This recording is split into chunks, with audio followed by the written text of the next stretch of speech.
Welcome to the Business Networking Influencers Podcast, where connections become opportunities and relationships shape success. Prepare to be inspired, informed, and empowered by the brightest minds in business networking. And now, your host, Tim Nifton. Welcome to the Business Networking Influencers Podcast, sponsored by ITEX Barter Marketplace.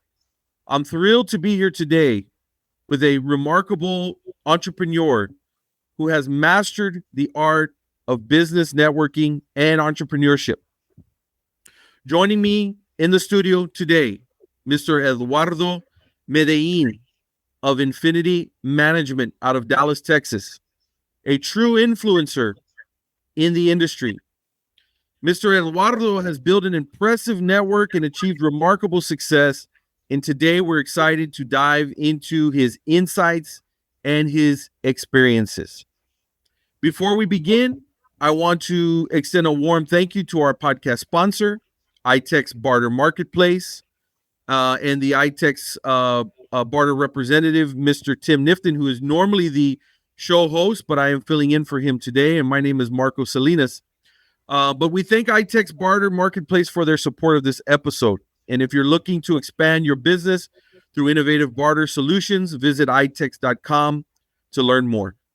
Now, without further ado, let's jump into today's episode of the Business Networking Influencers Podcast. Mr. Eduardo Medellin, welcome to the show, my friend. Thank you, Marco. Good to be here with you. It's actually our pleasure and our honor to have you. And we were chatting just a little bit before we started, and I learned some things about you. But really, the objective of this podcast, Eduardo, is to learn a little bit more about you and your story. We especially like to feature entrepreneurs that have been around for some time, that have some experience and some knowledge, and also some wisdom as well, because when you've been in this world for, 25 years, as you have, probably 25 years plus, your experiences are really unique and one of a kind. And I think that there's a lot of businesses that are business owners and entrepreneurs that can benefit from hearing and learning about your experiences. So with that being said, I want to kind of take a little step back into time. Okay. You were telling me that you're living in Dallas, Texas right now, but you went to college here in San Antonio, where I live. But can you tell me a little bit about how your career got started? Sure. So went to study in San Antonio. I got a double degree, accounting, and information systems. So I'm a little bit more entrepreneurial than your typical CPA, your typical tax preparer. So what I wanted to do, what I love to do is business. So throughout the years, I've learned, and now I have become a business coach, financial analyst, financial advisor. So my career started with 5 years in college, graduated with a double degree. And the reason for the double degree real quick is because I love systems and I embrace technology, and that's the way of the future. And I do understand processes. So a lot of the programming, so I did the programming back in my day when the screen was black and green. So just to date me a little bit, but that kind of creates a little bit of the empowerment of creating your own reports and those kind of things. So I went to 3 companies. I was moved to Mexico right after that. I spent 3 years in Mexico. Then I came back and I worked for another 2 companies. And then in 2001, right before September 11, I decided to open my company, which was not by any means the best decision, especially given the timing. But, I grew it from zero. And now we're here, 3 years after, and we have eight employees. Most of them are advisors. We even have some programmers doing our own database mining and those kind of things. And but I've enjoyed my career through knowing businesses and allowing me to help them with their strategies. So my niche is small businesses. I do not do well in corporate America. I do not intend to sell in corporate America. I speak my mind. I do understand that people pay for services, and I try to give those services by being honest and transparent and offer my opinion. So right now, we offer more than just your typical account. We offer the accounting and tax strategies a given nowadays. And the accounting has changed so much because of the automation, the systems being able to do a whole lot more. So now we're moving into more of the data intelligence to give you more insight into your business. And we actually have gotten it down to where if you tell me what makes your business tick, I can tell you if you had a bad week last week or if you had a good week. So now we're building these systems where can give us information on the spot. Why? So the pressures of the market and the way the economy is right now, and just how business have evolved. Nowadays, you have to be quicker on your feet to manage your business. So we have transitioned to being advisors more than accountants, and that was a challenge.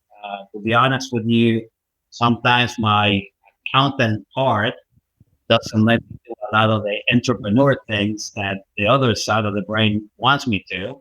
Right. But it has been a good experience. I had throughout the years many different clients. I have gotten some clients from ITEX. It has been a good platform for me, not only because it gives me the referrals and it exposes me to different target market, but also you get some perks. I mean, you are able to use that money, which is not the case in other bartering systems. You get stuck and then there's nothing you can do. But I've been able to use it a lot for traveling, so which is nice. So Sure. it's money that you don't have to put out when it's time to do a little vacation. That's right. So I do support ITEX quite a bit. I've been a member since 2006, I believe. Wow. So it's been a little while, and I have had clients throughout the years with them.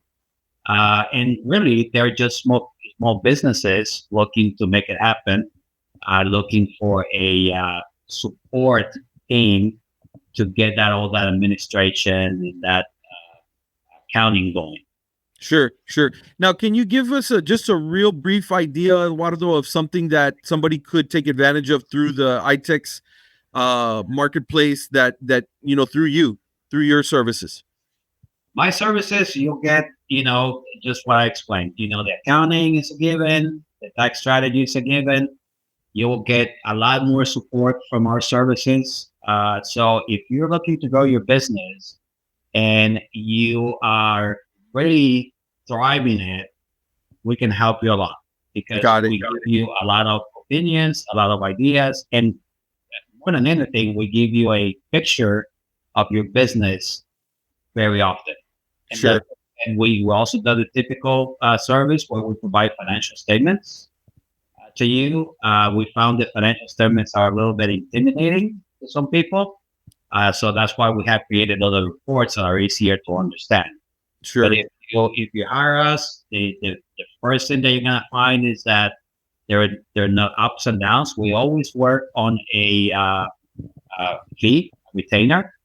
Never goes up, never goes down. Sometimes I'm gonna work more, sometimes I'm gonna work less. But the point is that we're gonna be there to support you throughout, and we're gonna be calling you on things that may need to change, and we're gonna be very honest. And you may be spending too much, and we're going to say, stop the spending and those kind of things. So, Sure. By having us, you really get a member of your management team. Very good stuff. So, Eduardo, what are some of the most common problems that your small business clients are dealing with and facing that you're able to assist them with? The number one and the one that people don't think that much is cash flow. Everything influences cash flow.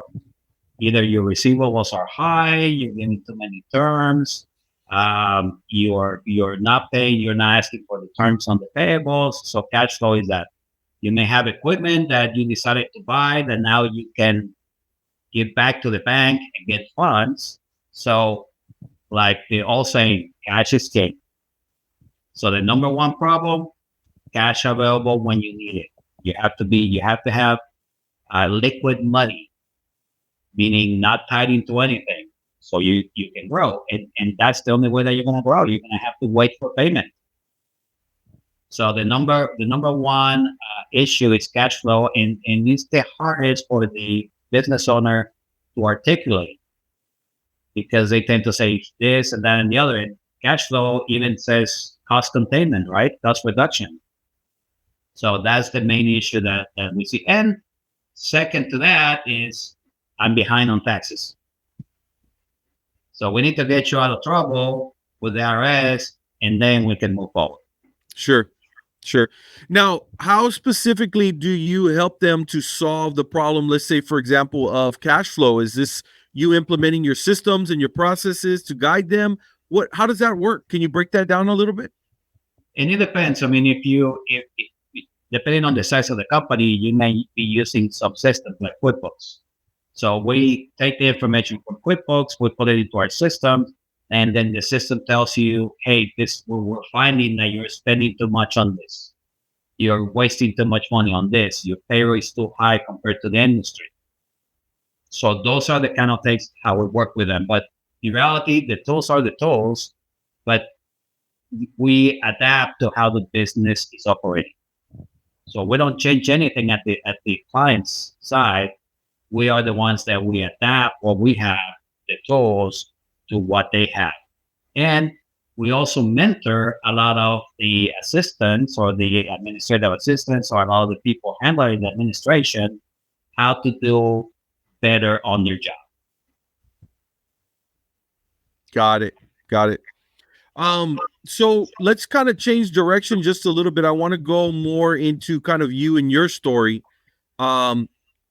Can you tell me about, one of the things that I kind of like to focus on is that we live in this world right now where everything is very, the Instagram, the Facebook, even LinkedIn, right?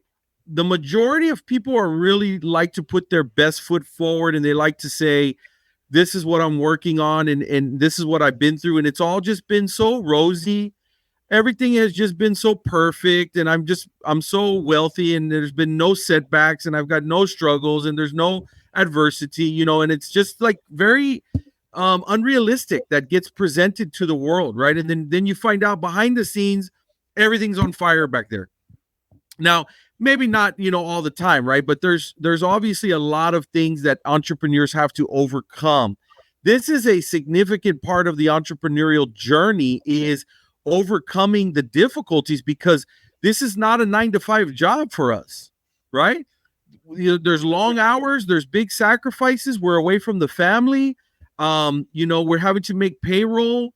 We're having to deal with the IRS. We're having other type of creditor issues. The list goes on, right? Can you talk just a little bit, Eduardo, about the last 25 years or so, maybe some adversities that you had to overcome as an entrepreneur, and what did you learn from those? Well, and you're right. Being an entrepreneur is not an easy job. And not everybody's cut out to be an entrepreneur, because you have to put yourself at last. You are the last one on the line.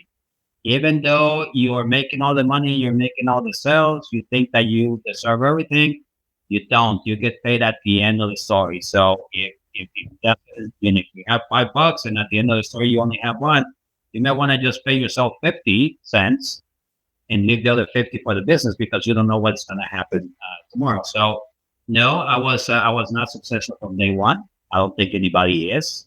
Right. We have to understand that business is a cycle that is up and down. And really what the business environment has taught me is that you're trying to do the peaks and valleys as short as possible, not the peak to go very high, not the low to go very high.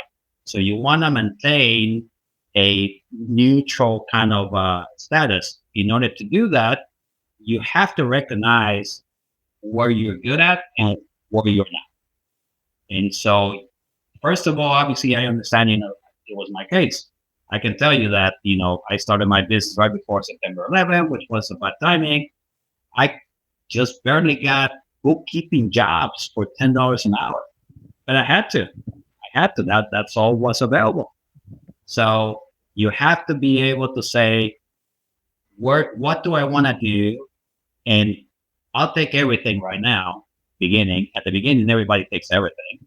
But then you have to start creating your niche. Otherwise, you're not going to enjoy this part. And then one of the hardest thing, so that's one thing. You have to understand that you don't know what's going to happen next week, next month, next time. You just have to rely on your knowledge to be able to say, I'm steady, I'm maintaining, I understand what I'm doing, so I maintain my business. I think the second thing to overcome is you have to delegate.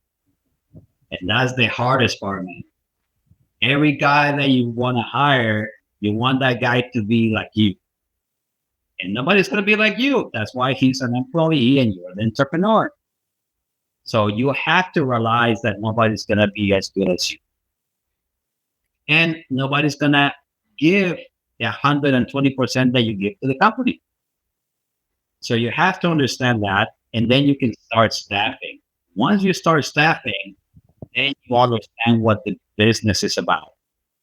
Then now, after 25 years, I can reap the benefit of that and say, well, maybe I don't need to work this week. But it took that challenge to overcome to say, I need to make this happen, because if the company depends on me, I only have a job. If the company doesn't depend on me, then I have a company. So, and that's very true. Some people get lucky and they expand their trade and they say, oh, now I have a company. No, because if you leave for a couple of days, your business doesn't generate anything. So it's not a business. So make sure that you get it to a business, because if not, all the effort, all the working nights and days and overtime and Saturdays being away from your family is not going to pan out, because you don't have a company. So having a company may mean one guy or 10 guys, I don't know. But if the fact is that you can walk away from that office, from that job site, from that store, all that, and you're still generating, then you have a business. Also, look for financing when you don't need it. Okay? Because people tend to give you a line of credit when you don't need it. When you need it, everybody shies away from talking to you. So, staff correctly, delegate, staff correctly, know your stuff, know your niche, concentrate on your niche, and get funding before it's needed. If you can do those things, then you're going to be okay. But make sure that you start addressing those things and just keep at it. Because if you address those two things, the entrepreneur is always going to get up every day in and day out. Doesn't matter if it's a good day or a bad day. That's what makes us entrepreneurs. Right. So if you're one of those, make the most out of it by really putting the bases together so you can create a business. This is absolute gold, these items that you're sharing. And this is what I was talking about when I say that I love to interview people like yourself that have been in this world for some time. Plus, on top of that, you're continually working with other small businesses. So you're kind of seeing their, bird's eye view of their world as well. And so, if you're listening to this, you're watching this, you really need to take this advice very seriously. I mean, this is real, true wisdom and gold right here from somebody who has seen it, somebody who has been in the trenches, and has built something real and helped others to build and to, strengthen their business as well. So thank you for sharing that, Eduardo. These are extremely important and valuable points that you bring up that don't a lot of times get considered when people are just seeing the kind of dreamy entrepreneurial lifestyle because they want to see the end of the process. They don't want to spend a whole lot of time thinking about what they have to do to get there, which usually is not an easy or a simple task, right? So thank you very much for sharing that. Now, I'm curious, okay, with all of your experience and all of your success, what kind of challenges does a business like Infinity Management have to work to overcome at this point, 25 years later? One thing I know for sure with entrepreneurs and business owners, the problems don't just magically disappear. There's always something that you're dealing with, no matter where you are in the process. But what does that look like from a seasoned business such as yours? Well, and it's a key what you mentioned. Our business, it used to be seasonal, and it is to a certain extent because of tax season. But really, our services year round. Because if you come in and you tell me, "Hey, I want you to do my taxes," and I say, "What's the purpose?" I mean, if I'm going to fill a form, I haven't given you the value that I should give you. So it's a year-round service where I help you understand it, and the strategies before it happens, not after that happens. So it's become more of a natural business instead of a cyclical business, because I don't take just clients off the street just because they want to do the taxes. Do you really want to have a advisor behind this? Then I can take you on. If not, then if you want me to fill out the form, there are some other people that can do it quicker and cheaper than me. But if you're looking for the advice, then I can do this. I can tell you though, after 25 years, that the challenge that I have right now is, how do I keep growing, keeping the same culture that I've had so far? Because after having 10 employees and adding another 10, they're not all going to be talking to me. So how do I pass that culture to them? And to me, customer service is number one. If you're going to grow just to grow, it's not going to work. Because most likely is you're going to drop more projects than you're going to gain. So to me, that's a challenge. And I'm actually working with somebody else, another advisor, to see how do we escalate this infinity management, but without losing the culture. Sure. And we don't become corporate. And we still have still in their mind, their entrepreneurship thinking and all that. Because if not, then there's no point. Then there is no similar infinity management, right? It could be any other company. So that's our challenge right now. So it's very important that you target different things at the same time. And that's one of the reasons for the data mining and those kind of things, because that's the way of the future.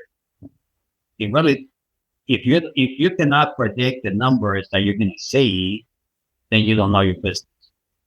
Meaning, if I don't know that I'm going to sell $100,000 this month and I'm going to make this much and this much, I'm flying blind.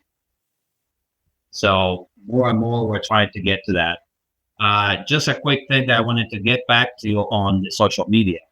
We're very big on social media. I know a lot of accountants are not, but entrepreneurs should be. And really what the social media is becoming is a channel to communicate your ideas.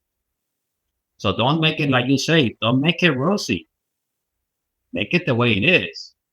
And then you're starting to communicate with people in that sense. So if you have this on your mind today, go ahead and post it. We do a lot of postings.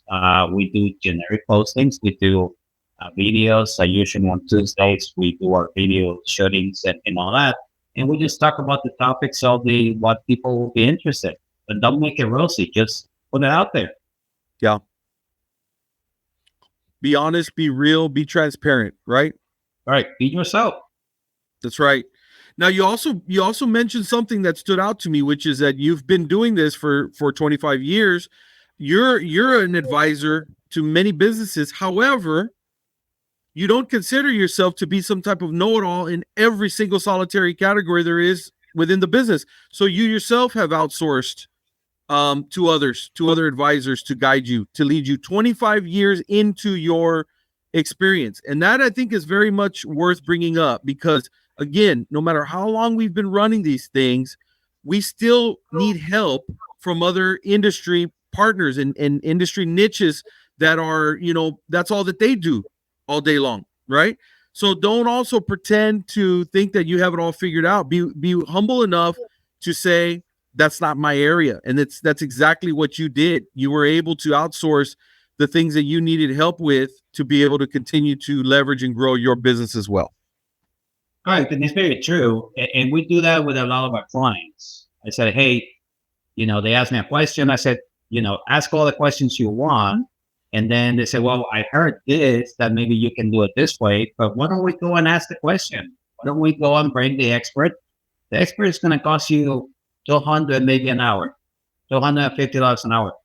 Those $250 are going to be the best ones spent because it's going to guide you in the right direction. If not, you're going to spend thousands trying to figure it out. So yes, I agree. And I bring a lot of other consultants to the table all the time. I said, look, I think I heard about this, but let me ask the question. And then I'll get back with you because you don't know what you don't know. That's right. That's exactly right. And now, are very important. Even if it's not your field, you should listen to people because it's a different point of view. And no one is the answer. That's right. One is a combination, right? A shape of gray. And small businesses, entrepreneur businesses are some kind of shape of gray. That's right. Was there ever a piece of advice that you received in the journey that really, really, really stood out to you, Eduardo, that you can still think of to this day, whether it was recent or whether it was towards the beginning? What was some of the best advice you ever received in your journey? And I'm glad you asked that question because it still sticks to my mind. One of the first jobs that I told you I went to Mexico, I had this manager that was very, very tough. And I needed to get rid of somebody that worked for me. And he said, you have to let him go. You have to let him go. You have to let him go. And every day I had an excuse. And he said this, every single moment that you are spending with that person that is bad, you're taking it from the good people. So you are rewarding the bad guys and not the good guys. Get rid of the bad guys, spend your time with the good ones. And business is business. So even today, when I think about, making changes in my staff, I kind of say, well, I need to lean towards the good guys. So who are the good guys? And then, because if not, you're wasting their time. You're wasting their time instead of making them better. You're trying to deal with the bad guy. So I still remember that. And I can tell you it was more, even before I started my business. So about 30 years ago, I heard that comment when I was 18 years old. Good stuff. Very, very good stuff. As we get close to winding down this episode, again, I really thank you for everything that you've shared. The information that you've brought to us today is just invaluable. But I want to also talk about not business stuff. What does Eduardo Medellin do when you're not working? What does your downtime look like, your fun time, and who do you typically spend that with? So I do two things. Well, actually three. I used to play racquetball and I play pickleball. It's tough, man. I mean, I thought that was just for oldies. But it's not, and it's very competitive. And now you have these restaurants, Chicken and Pickle, I think it's called, that provide those services, and you can play and all this stuff. So I do that. That's right. Secondly, I have a little, not a ranch, but a parcel, 3 acres. And I spend a lot of time there. My wife loves butterflies, and she raises butterflies. So we do spend a lot of time there where you mow the lawn, the big lawn, and we have a pond and all the other stuff. And we just kind of hang out there with my wife and some friends. And the thirdly, which I do often nowadays, is travel. I travel quite a bit. I do travel quite a bit in the United States. I love it. I think we just go to the all in the walls. We just recently came back from Savannah, Georgia. You say, well, why did you go there, Eduardo? Because I just said, hey, let's go there. Forrest Gump was there. So those kind of things. So I like to travel quite a bit, and those are the other two things that I do. That's wonderful. Was there a place that you've traveled to in the last few years that really stands out to you the most? Yes, there are actually two places. One is Dubai. Oh, yeah. It's a great place, man. It's Very completely different. Completely different. I mean, you would say we're in the first world country. No, this is second compared to Dubai. Wow. And then another place is called San Sebastian in Spain. It's in the northern part of Spain, which is beautiful. I usually go there every other year. And what we have a friend there that we use it as a stopover. So it's called San Sebastian. It's a beautiful place. So those two, I highly recommend it. Those are just like total paradise places to get away, huh?